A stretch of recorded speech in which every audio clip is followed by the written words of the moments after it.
Mesdames, Messieurs, bonjour. Nous avons le plaisir de recevoir Monsieur Brice Walter Obami Eto, le tout nouveau président de l'Ordre national des experts comptables du Congo, ONEC. Bonjour, Monsieur le Président. Bonjour, Monsieur Alphonse. Je rappelle à toute fin utile que vous êtes vous-même expert comptable agréé CEMAC sous le numéro EC 389 et que vous êtes en même temps commissaire aux comptes et associé, et puis vous dirigez le prestigieux cabinet AEXCO CACOGES, ici même à Brazzaville, et que vous appartenez au réseau AEXCO Creston International. Qu'est-ce que ça veut dire exactement, Monsieur le Président? Alors, le réseau AEXCO et Creston Global, en fait, nous avons la partie francophone qui est le réseau AEXCO et Creston Global qui est la partie anglophone et que nous retrouvons un peu partout au Canada, Dubaï, tout le Moyen-Orient, aux États-Unis. Maintenant, AEXCO, vous le retrouvez AEXCO un peu en France et dans tous les pays francophones. Alors, Monsieur le Président, vous avez été élu à la suite de la dernière assemblée élective de votre Ordre national des experts comptables du Congo. Qu'est-ce que cela revêt pour vous, arriver à la tête d'un ordre qui se distingue aujourd'hui de plus en plus sur le plan tout à fait normatif des choses? Alors, c'est d'abord une reconnaissance d'un parcours et d'un engagement constant vers l'excellence, la discipline et le service. Et à notre avis, c'est aussi une fierté, puisque nous avons 26 ans d'expérience et ce qui est encore symbolique, c'est que nous avons pris la place où étaient nos formateurs, notamment le ministre Ngatié et le président Patrick Ngamassa, qui sont pour nous les formateurs qui nous ont reçus à Ernst & Young en 1999. Et après que le ministre Ngatié a fait ses 4 mois, le président, il est parti parce qu'il est allé servir l'État congolais au niveau du gouvernement. Et le président Ngamassa a fait 6 ans et j'ai été secrétaire général depuis la création de l'ordre. Pour nous, c'est une suite logique. Et une suite logique et une reconnaissance de ce que nous faisons. Et donc, voilà, nous allons continuer sur le même chemin. Alors, je rappelle à toute fin utile que l'Ordre national des experts comptables du Congo, c'est 74 experts comptables libéraux, 29 sociétés d'expertise comptable, 51 experts comptables non libéraux et 92, s'il vous plaît, étudiants en formation. Est-ce que ces chiffres vous confortent dans votre nouvelle mission? Oui, mais nous sommes en train, vous voyez, dans les autres ordres, que ce soit au Cameroun, un peu ailleurs, ils sont plus que ce nombre-là. Donc aujourd'hui, nous sommes en train de travailler dans le sens où, avec le partenariat INTEC-l'ISG, nous comptons avoir 2 experts comptables parce que il y a beaucoup à faire dans notre pays. Il faut que ce nombre-là puisse être doublé, voire même triplé, pour que nous ayons réellement des experts comptables libéraux qui vont être au service des différentes entreprises, au service de notre pays, pour pouvoir assurer le développement de l'économie, le développement de toutes ces entreprises-là qui ont besoin des compétences des experts comptables pour pouvoir évoluer. Sur un plan purement stratégique, en tenant compte de la conjoncture économique nationale, impactée, on le sait bien, au niveau international, quel est le rôle stratégique que l'expertise comptable peut jouer dans ce contexte? Alors, vous savez que un expert comptable, c'est comme au commissaire aux comptes, on est comme des docteurs des entreprises. Donc, c'est nous qui soignons les entreprises, c'est nous qui aidons les entreprises à pouvoir avoir une valeur ajoutée. Donc, aujourd'hui, vous comprenez, pour les personnes physiques, quel est l'apport des médecins, on dirait que c'est un apport très vital parce que quand on est malade, on doit aller à l'hôpital, après on retrouve la guérison.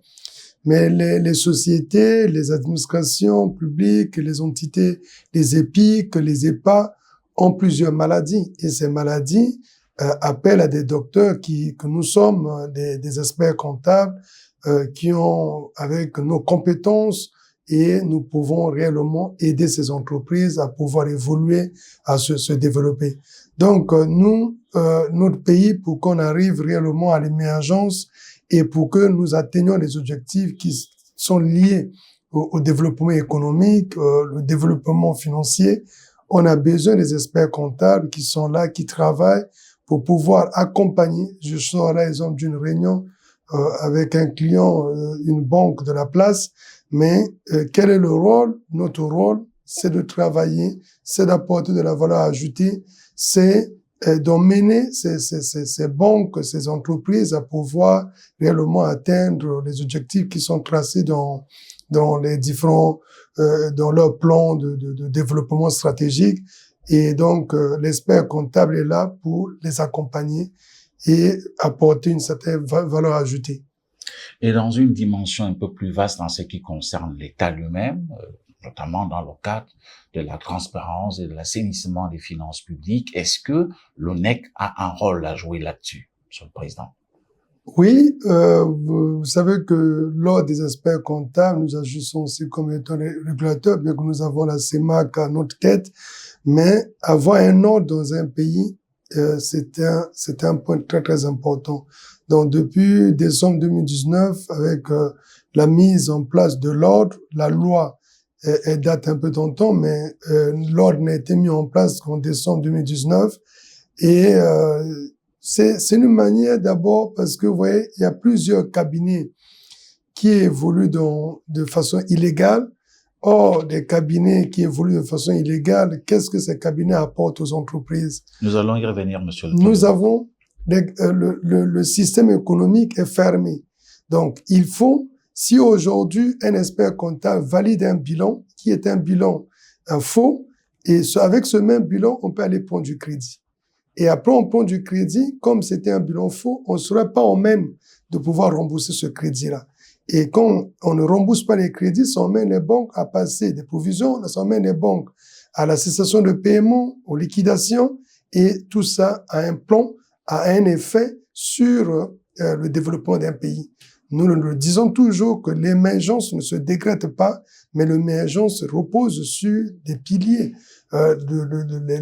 Les réformes des finances publiques, ça repose sur un certain nombre de mesures. Mais vous voyez bien que quand on parle des finances publiques, nous avons les entreprises publiques, le portefeuille public, et qui a beaucoup d'entreprises, les EPIC, les EPA, et il y a aussi des entreprises privées à participation majoritaire État. Donc, c'est tout ça, quand on veut parler du PIB, le produit intérieur brut, on tient compte des richesses qui sont générées au niveau interne. Donc, l'expert comptable est au centre de tout ça. Et donc, même depuis l'université, l'ISG par exemple, les programmes comptables c'est l'ordre des experts comptables qui doit reformer les programmes en tenant compte des besoins réellement pour que nous puissions réellement aller au développement. Et que ça soit même dans les différents accords. Vous voyez aujourd'hui, avec le FMI, nous a demandé les audits de la dette. Il faut que la dette soit auditée. Mais qui doit l'auditer? C'est l'expert comptable. C'est-à-dire la dette intérieure. La dette intérieure. Parce qu'on sait clairement bien qu'il y a une grande partie de la dette qui peut être toxique. Une grande partie de la dette qui peut une dette qui n'est pas réelle. Donc, il faut qu'on audite pour qu'on ait une dette réelle. Mais aussi, il faut l'évaluer. Aujourd'hui, le ministre Ngati a beaucoup travaillé pour la comptabilité, on doit constater. Parce que la comptabilité de l'État était une comptabilité de trésorerie. Or, une comptabilité de trésorerie, on ne maîtrise pas les engagements. La trésorerie, on se réveille, on a 500 dans la poche, et voilà, on dépense 200, mais alors qu'on peut être saturé par les engagements qu'on ne maîtrise pas. Donc, il faut une comptabilité, on doit constater, une comptabilité d'engagement et donc une comptabilité qui tient compte des normes IPSAPS. International Public Sector Account Standard, qui sont des normes internationales de comptabilité. Et c'est pour ça que les experts comptables, nous avons été confiés plusieurs fois pour pouvoir aider l'État à mettre en place la comptabilité. On doit constater cette comptabilité d'engagement. Mais pour en faire, il faut que toutes les entités publiques, et qu'il y ait un inventaire des immobilisations de l'État, des actifs de l'État, un inventaire des dettes, des engagements de l'État et des créances de l'État. Les gens doivent aussi à l'État. Je venais de terminer la mission de liquidation de la BESCO, mais aujourd'hui, on voit bien qu'il y a des gens qui devaient à la BESCO, qui n'ont pas payé, mais qui sont là dans l'air. On va transférer à la CCA, mais après, la CCA va commencer à payer les dettes, mais la partie créance de ceux qui doivent à l'État, ceux qui ont pris de l'argent pour des marchés publics, ils ont reçu les avants de démarrage, mais ils n'ont jamais travaillé. Ils sont nombreux, mais ce sont des créances de l'État envers les tiers. Donc, la comptabilité de l'État doit avoir un bilan aujourd'hui. Il faut un bilan d'ouverture, un bilan d'inventaire. Donc, on inventorie tout et on dresse le bilan de l'État. On aura les actifs immobilisés de l'État, on aura les créances de l'État, on aura aussi la trésorerie de l'État, et au passif, on aura des dettes de l'État, ce que l'État doit et que l'État doit payer, mais les dettes réelles. Mais c'est là, sans experts comptables, sans l'ordre des experts comptables, ce serait difficile. Ça serait difficile parce que ce travail ne peut pas être fait sans l'ordre des experts comptables. Donc, nous sommes des partenaires incontournables. C'est ce que de l'État. De l'État. Que ce soit le commissaire au gouvernement, le ministre Fila, le ministre Ngati, insiste. On tombe des partenaires incontournables. Ce qu'on nous demande, c'est juste que les experts comptables, nous revêtons les fondamentaux du professionnel, que nous soyons intègres, objectifs, compétents. Nous respectons les devoirs professionnels, la confidentialité et le bon comportement professionnel. Sinon, sans les experts comptables, nous ne pouvons pas assurer le développement. Ça va être difficile, voire impossible. Monsieur le Président, une question quand même indiscrète. Lorsqu'on jette un coup d'œil sur l'establishment du gouvernement, on constate qu'il y a quand même 2 de vos confrères qui font partie. Alors, on a toujours l'impression que la reconnaissance tarde à venir du côté du gouvernement pour que l'ONEC, notamment l'expertise comptable, soit valorisée dans notre pays. Oui, bon, nous disons aujourd'hui, nous remercions les pouvoirs puisque déjà, vous avez déjà cité 2. Il y a le ministre Fila, le ministre Ngati, mais il faut citer aussi que nous avons beaucoup des experts comptables. Aujourd'hui, le directeur général de la SNPC, il est expert comptable. Raoul Ominga. Et nous voyons bien comment il travaille. On voit bien que nous, tous les Congolais constatent cela. Vous voyez comment les écoles, que ça soit vers l'IBAT, comment on a vu que Makele, tout ce qu'on est en train de faire. On voit bien que quand un expert comptable, il est à la tête et on voit comment le travail se fait. Parce que les métiers des chiffres, ce sont les métiers des experts comptables. Pour gérer une entreprise, si vous ne maîtrisez pas les métiers du chiffre, ça va être difficile. Parce qu'un expert comptable, il n'est pas juste à tenir les débits crédits, mais c'est quelqu'un qui a une formation dans l'organisation, dans l'optimisation, et il sait comment faire le diagnostic, le contrôle interne, le contrôle interne, le contrôle de gestion. Ce sont les métiers de l'expert comptable. Donc, il y a en lui un bon plan de développement stratégique. Mais nous ne disons pas que tous les postes ministériels doivent être donnés aux experts comptables, mais il est quand même nécessaire de mettre la personne qu'il faut à sa place.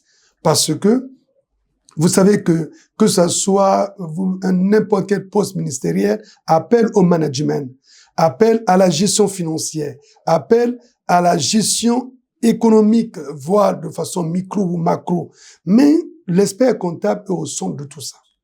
L'expert comptable, on n'est pas expert comptable par hasard, on est expert comptable parce que on a passé toutes ces étapes et une bonne formation pour qu'on arrive expert comptable.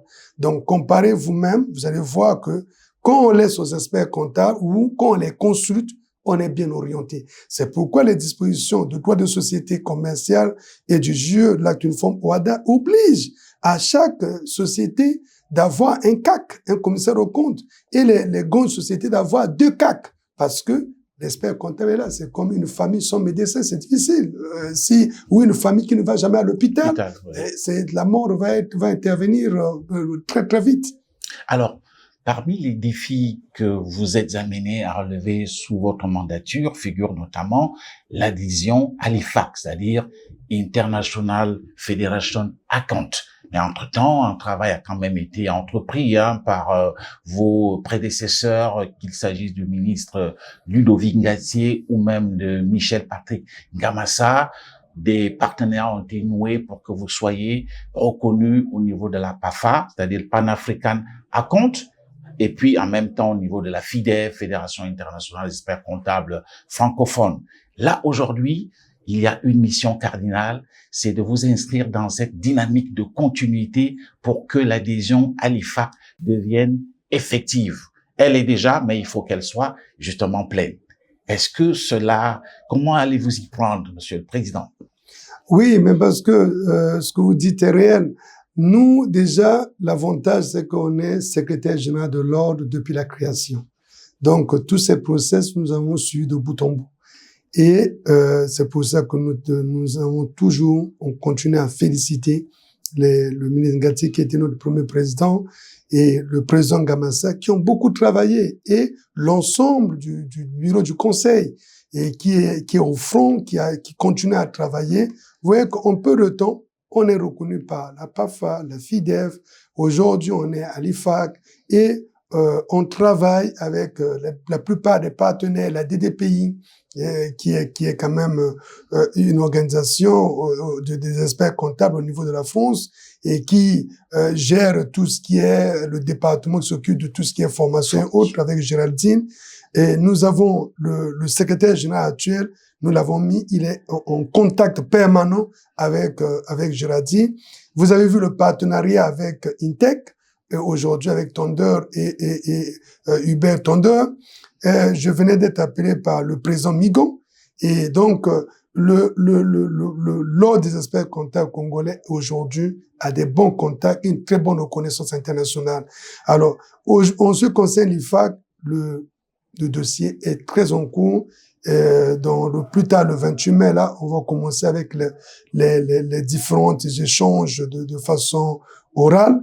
Et ça montre que il y a un travail qui est fait, un travail qui est important, puisque l'adhésion à l'IFAC n'apportera que des fruits à l'ordre et à la République du Congo.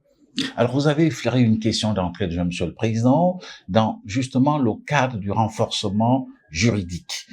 Vous avez, n'est-ce pas, beaucoup de personnes, on peut les appeler vos collègues, mais qui exercent de manière illégale. D'abord, c'est quoi le fait d'exercer de manière illégale? Ça veut dire quoi? Le fait de ne pas être reconnu par l'ordre ou de ne pas avoir des diplômes?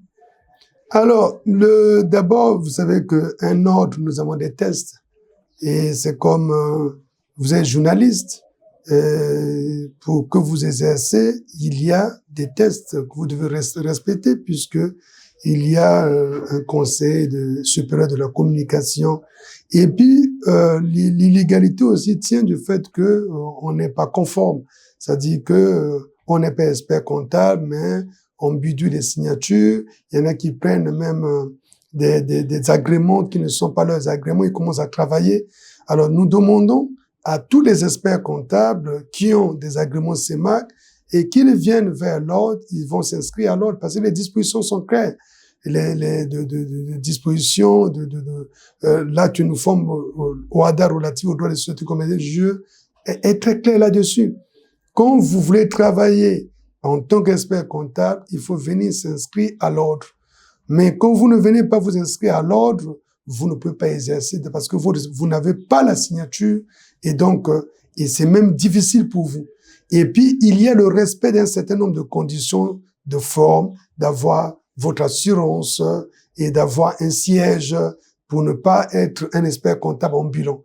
Donc, pourquoi nous luttons contre l'exercice illégal? Parce que ça constitue une menace grave à notre profession, parce que on va avoir des experts comptables de gauche à droite qui font du n'importe quoi, mais ils vont salir la profession.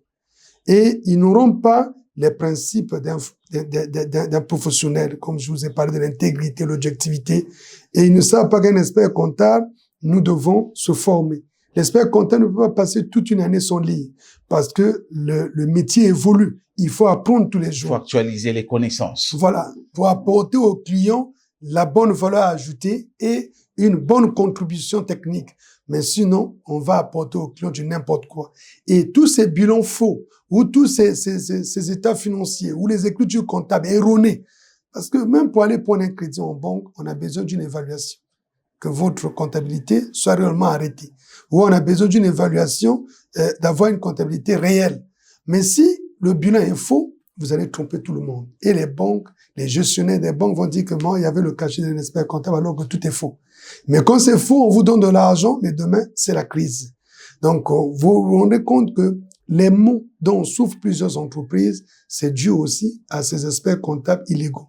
Et quand les entreprises sont malades, c'est le pays qui sera malade. C'est simple. Quand on dit bien le pays, ah non, ça marche pas. Mais le pays ne marche pas juste parce que non, c'est pas toujours le gouvernement. Le pays ne marche pas si, exemple, Monsieur Alphonse fait un boulot de journaliste où il ment, il donne pas les bonnes informations. Et au lieu de dire la vérité, non, il dit pas la vérité parce qu'il veut mentir. Or, l'information, il va mettre dans les réseaux sociaux qui est une information mensongère et va avoir un impact sur plusieurs personnes. Alors que quand il fait son travail professionnellement, ça fait évoluer le pays. Donc, il y a dans les experts comptables aussi qui font la même chose. Ils certifient des bilans qui sont faux, ils font du n'importe quoi et juste ça fait tomber même les structures. Oui, ils vendent les opinions. Il va conclure que c'est juste parce qu'on lui a donné de l'argent. Or, nous, experts comptables, d'abord, pas de parti pris, pas de règlement de compte, pas des influences extérieures. Nous n'acceptons pas les intimidations. Et donc, quand on donne une position, c'est une position objective. Un expert comptable ne peut pas se faire influencer pour délivrer une conclusion. Et là, on va vous dire telle structure se porte bien, mais alors que ça ne se porte pas bien. Donc, ça crée, c'est un frein au développement. Monsieur le Président, excusez-moi, ça c'est un peu mon style, parfois taquin. Est-ce qu'à l'intérieur, c'est-à-dire au sein de l'Ordre national des experts comptables du Congo, vous n'avez pas des gens qui, justement, certifient des faux comptes, des faux bilans, par hasard? Et quelle est la sanction que vous leur réservez? Oui, c'est parmi les SMO que nous appelons Statement Membership Obligation, les SMO de l'IFAC. Et même nous-mêmes, déjà, on a déjà commencé, on a reçu une formation des formateurs pour les contrôles qualité. Il va, d'ici là, des contrôles qualité où on prend quelques experts comptables pour venir contrôler est-ce que CACOGES, est-ce que le travail que nous faisons, nous respectons les normes, des normes d'éthique, de déontologie et les normes de conduite et des missions selon les normes, les ISA classiques ou les ISA pour les entités les moins complexes. Il y a un contrôle qualité qui va se faire. Et ces contrôles qualité, c'est pour vérifier. Mais si ces cabinets ou ces experts comptables ne respectent pas les normes, parce que nous avons les diligences pour arriver à délivrer une opinion, soit qui peut être un refus de certification, une impossibilité, ou certification avec réserve, sans réserve, mais pour arriver là, il y a des étapes. Il y a des étapes, ça dit qu'on ne peut pas être au 5e étage sans passer par le premier étage, le 2e étage. Donc, si vous sautez les étapes, et vous serez exclu. On va vous retirer, on met du tableau et on vous retire jusqu'à la procédure du retrait d'agrément. Nous allons écrire à la CEMAC. Donc, ces contrôles qualité-là vont être intensifiés. Parce que sans contrôle, on s'assure pas si on fait réellement du bon boulot. Puisque justement, je insiste un peu sur cette question, elle est importante. Vous avez fait mention du fait qu'il y a beaucoup de vos confrères, entre guillemets, qui exercent dans l'illégalité. Comment donc un client peut faire le distinguo entre le vrai expert comptable reconnu et notamment qui est sur le tableau de l'ONEC et celui qui ne l'est pas? C'est simple, c'est juste demander son numéro d'inscription à l'ordre. Numéro d'inscription à l'ordre ou l'attestation de l'ordre. Et s'il n'y a pas d'attestation, il n'y a pas un numéro d'inscription à l'ordre. Parce que dans l'attestation, nous mettons le numéro d'inscription à l'ordre. Mais si on n'a pas, et ça doit être une obligation. Et nous faisons même, on attend la mise en place du gouvernement, nous ferons le tour de tous les ministres pour insister. Parce qu'on voit parfois dans les appels d'offres, que ça soit dans les appels d'offres des projets. Mais il faut qu'on insiste que les cabinets ou experts comptables inscrits à l'ordre. Donc, dans le dossier, il faut qu'on constate bien que vous êtes inscrits à l'ordre. On ne peut pas, même les entreprises privées, publiques, ne peut pas donner du travail même si c'est la tenue comptable, on ne peut pas donner du travail à un personnel ou un expert comptable qui n'est pas inscrit à l'ordre. C'est même, c'est pas, parce que l'ordre, qui a mis en place l'ordre? La loi. C'est une loi qui a été votée au Parlement, promulguée par le président de la République. Mais si maintenant, on joue, on porte-à-faux contre la loi, mais nous tous le savons qu'on agit contre la loi. On est dans l'illégalité. Donc ça, ce n'est pas normal qu'il y ait toujours des entreprises au Congo et qui continuent à donner les jobs. Donc, quand on veut donner les jobs, demandez le numéro d'inscription à l'ordre et ou une attestation. Mais si on n'a pas, normalement, on ne peut pas donner du travail à ces experts comptables illégaux. Et ça, ce n'est pas normal du tout. Alors, Monsieur le Président, toujours dans la dynamique justement de la continuité, qu'est-ce que vous prévoyez comme innovation, par exemple, pour faire avancer l'ONEC? Alors, nous, on va d'abord, le premier combat que nous devons atteindre dans quelques jours, c'est l'adhésion à l'IFAC. Une fois que on est à l'IFAC, on a des obligations, on a un fardeau sur le dos de assurer, d'abord, on se bat à l'unité des experts comptables. La lutte contre les illégaux. Et nous avons les tests, parce qu'on doit être encadré par les tests, les différents décrets, arrêtés, qui doivent nous permettre de travailler normalement. Et nous allons nous battre sur la discipline. La discipline. L'expert comptable, ce n'est pas un marchand d'illusions ou ce n'est pas un commerçant de rue. Non. L'expert comptable est un professionnel et qui est un métier noble où nous avons la conscience professionnelle, l'éthique avec nous. Et donc, dans une très, très bonne confraternité. Et on va aller aussi vers la digitalisation. La digitalisation et intégrer dans nos dirigences les nouvelles technologies comme l'intelligence artificielle. Ça, c'est très, très important pour nous. Parce que les choses évoluent, il faut qu'on intègre ça et nous allons continuer à travailler avec le ministère des Postes et Télécommunications dans ce sens, puisqu'on va vers la facturation électronique, on va vers un système de facturation et qui va être certifié électroniquement. Donc, nous, en tant qu'experts comptables, on a besoin d'échanger avec les différents décideurs pour que nous les accompagnions aussi et nous donnons aussi notre avis pour pouvoir apporter une pierre à l'édifice. Nous osons espérer que tout ira dans le meilleur des mondes. À très bientôt, très chers téléspectateurs, pour un autre invité de marque, pour vous donner des informations utiles.